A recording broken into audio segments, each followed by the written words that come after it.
What's going on, everyone, and welcome back to the Future Strategy Gaming channel. I'm Drew, as always, and today let's talk about the live letter. So if you have a chance to go check out the job trailer and haven't done so already, definitely make sure you do. Going through there, it's very interesting. For this particular video, we're going to focus on the job adjustments. Right now, we're going to be focusing on tanks in this video.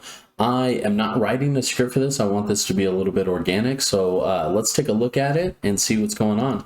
So we've got the job adjustments right here. We'll go through the basic ones that they're talking about: general adjustments, plans to build up. When we move through, one thing that I found very interesting was recast times. So the primary abilities that they want to be adjusted either on the 60-second or the 120-second timers. Basically, what they're trying to do, it feels like, is create a flow within fights and design these fights to have a designated time frame in which you need to complete it, essentially forcing DPS checks. But by doing this and adjusting all the classes to appropriately fill those 60 or 120-second cycles, this is going to make classes feel even better, so it doesn't feel like on a 7-minute fight all of a sudden, two classes are doing exceptionally well because they're on 105-second cycles or whatnot. But not all abilities have been changed, which I found kind of interesting, but it is kind of nice. We're not going to get through the job trailer, we're just going to go straight to tanks. So clicking here, so the first adjustment that they talked about was using defensive enhancements at optimal times will grant greater benefits. I think that's great. The reason I think that's great is because already right now tanks are being trained to cycle through all this stuff, and this just puts another layer of complexity on there that will benefit the player. And I think that's the big one, is people who play optimally will get more out of it. And I think that's a great way, especially to incentivize tanks to really learn A, their class, but B, the fight itself, and knowing when is a good time to use these abilities, I think is a really, really good idea. I think for homogeneous sake, that's definitely what we're going to deal with. So adjustments to ensure combos are not broken by ranged attacks. This has been done on melee jobs as well. I think this is great. I think they're really focusing and pushing towards making sure that combos are an essential part of not only melees but tanks as well. And breaking a combo feels bad for two reasons. One, if you can't complete the attack, the combo itself, and you're at range because you're out of the way with an ability, but you don't want to DPS because use a range attack because you're going to lose out on that DPS. This solves that problem, not only for tanks but also for the melee DPS. So this is a very, very welcome change. I think this is a great idea. Now this one was interesting, and I'm still trying to wrap my head around it because it's been done on all classes within the game. There will be a parity between physical and magical damage attributes of weapons at the same item level and accompanying changes to the action potencies. It feels like they want to make sure that scaling is done appropriately, whether it is physical damage or magical damage. So I think by doing this and creating that parity is a really good idea to go about. Ensuring that all the numbers kind of line up. One thing that they've done very, very well is make sure that everything is balanced, and I think that is a great, great idea. So let's move forward to the actual changes that they're going to be talking about. This is the same one. So we'll start with Paladin. It got a lot of hype from the video. I know you saw it. So Requiescat, I believe is Requiescat. Yeah. Anyways, will now be equally effective regardless of remaining MP. I think this is really, really optimal because you don't want to get into a situation as a Paladin where you're off tanking and your MP's low, so you don't use an ability. I think that was a short sight in the interim while it was doing. It's a nice way to min-max, but it's also very restrictive, and they're trying to make the accessibility of all these classes be exceptionally easier. A 3-attack combo starting with Confidior will be added. I think that's great. They already kind of have that 3-port attack with your bleed damage going up there, but starting it that way I think is a good way. Like I said, pushing everyone towards kind of the combo system. But I think that's pretty much all they're really doing for Paladin, other than updating a lot of stuff from what we've seen. So I think that's welcome change, and I think Paladin's going to have a lot more people playing it. So we'll move on to the Warrior right now.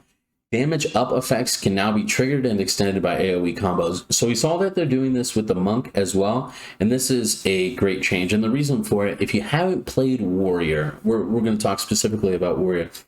You want to get your damage buff up. Now the problem is if I pull 6 mobs because it's 2 3-packs and I'm trying to get in there, I essentially only attack 1 mob to get started. So I have to go through 1 or 2 full AoE rotations in order to establish threat to make sure that, you know, my group's not getting attacked. And then unfortunately, now I have to figure out which target I want to single target to get my damage buff up, and then go back into my AoE rotation. I think this is a fantastic change. This is something that it's a quality of life change that I didn't know I wanted, but now I realize I needed this, because it's very frustrating as a tank if a group wipes, or if a group's, you know, somebody has to go AFK, which no one's going to be upset about, and all of a sudden you lose out on your damage buff because, you know, you're not in this constant flow, and I got to go through all this cycle of stuff to get it back. It can just feel very, very unforgiving, and I don't like it. So Onslaught and Upheaval will no longer drain the beast gauge. I think this is very interesting. I really hope that means that the damage window is a little bit easier. As I was speaking in my other video, I'm going to pause this just in case. As I was speaking in my other video when I talked about things I want to see for tanks, or excuse me, when I was reacting to the job action trailer, I had noticed that, you know, stuff wasn't draining from the beast gauge, as well as during the inner release window, you saw all those spell cleaves because you were able to do that.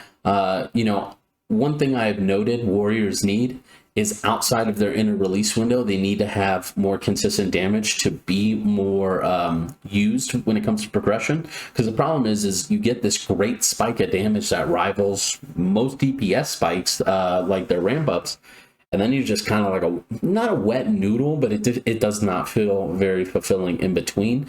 And I wanted Square Enix to kind of move away from that. It looks like I'm kind of getting what I want, so that feels good. And then the new thing that came in at the bottom, a new action will be available upon execution of inner release. So what's cool is I think we kind of know, if you watch the job action trailer, what that one was. It's the last ability that was used, that like double front flip spike down slash. I think that is what they're talking about. That's a guess, but I think that is going to be awesome and just allow for a little bit more how do I word this, diversity when it comes to playing in that window.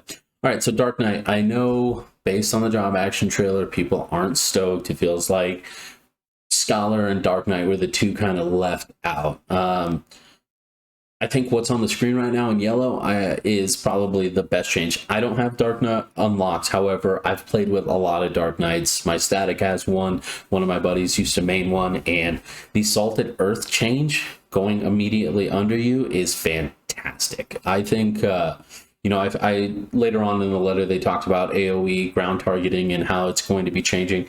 This dropping at your feet is fantastic, because now it's not like, oh, I got to make sure that they're in my Salted Earth and move them around. Like, you can just get everything together, drop Salted Earth underneath you, and ensure that everyone is getting attacked. I think that is a fantastic change. And then your Simulacrum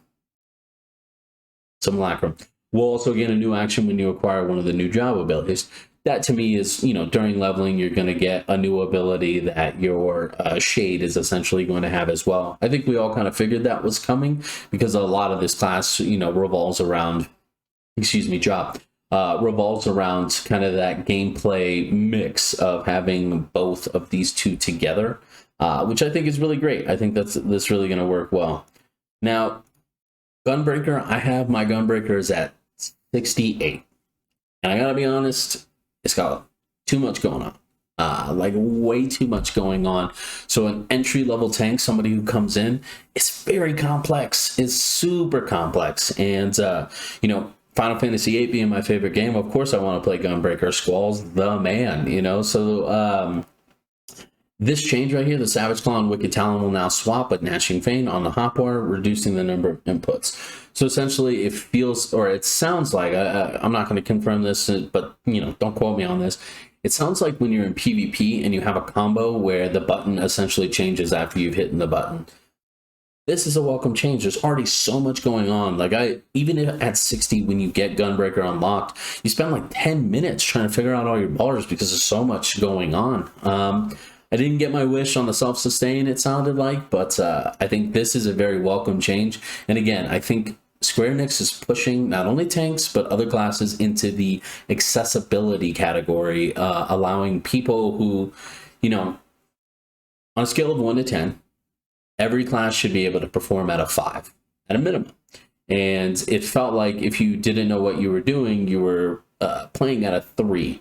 However, competent players were playing at a 7, and that gap just gets bigger and bigger the more complex classes become. And when you have a class that is, you know, Gunbreaker, it's special. It has tiebacks to, in my opinion, in the top 3 best Final Fantasy games that have ever been released. You know, you want to make sure that that's a class that a lot of people can play, because if they're coming to the game with the same mindset that I have, that 8 was fantastic and the Gunbreaker is such a cool class, and then you get to the Gunbreaker, it can feel daunting. It feels so daunting for me to play, and honestly, it scares me a little bit. I'd rather play Paladin Warrior, and I really don't like the Paladin. I do like the new animation, so we'll see if my opinion changes, but yeah, it's a little interesting. Continuation will be used to following Burst Strike, so this is just moving their abilities around. This is a welcome change. This is something I don't necessarily think people were expecting, but kind of hoping for. And then a trait, really good call, will raise the maximum number of cartridges to 3. This is just going to improve a lot of things and really allow that DPS rotation to go well. It's, you know, I know it's a community meme, but it's a reality. Gunbreaker is a DPS that wears a trench coat and a little heavier armor. It's great. I love that idea, and I think you know, one of the things I was worried about, and we'll talk more about this when I do my healer video, was you know, healers not having as much of a presence in DPS roles, or need for DPS, and it doesn't sound like they went that way. In fact, it sounds like they're making it so that you are still just as important. That includes the tanks. The tanks need to be doing comparable damage. You know, they should not deal as much as a DPS, but with these windows being as small as they are for DPS times when it comes to savage rating, you know, this is a welcome change. Again, I still think Gunbreaker is the hardest tank to heal, especially in dungeons, but you know, all 3 of these changes I think are welcome changes. All the tank changes I think are welcome.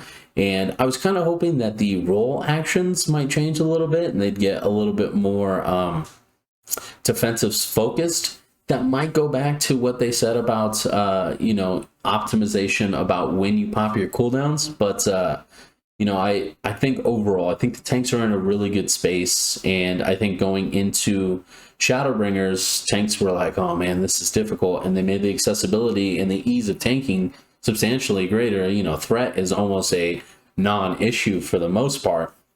Now they're really making it so that anybody can play it, whether or not they exceed expectations and are exceptional players of that job is up for a different kind of debate. But if the baseline is a 5 and everyone can achieve that 5 now, it makes the amount of players playing these different jobs substantially higher. You know, if the skill cap's too high, I don't want to play a class that feels, you know, punishing, and I'm hurting the group in that sense if I'm not doing everything at my my absolute best. So that's going to do it for the tank video. We're going to move straight into the melee video after this. I'm going to get that started right now. Thank you so much. Make sure you check it out. That should be on screen right now. Take care. I'm Drew. Peace.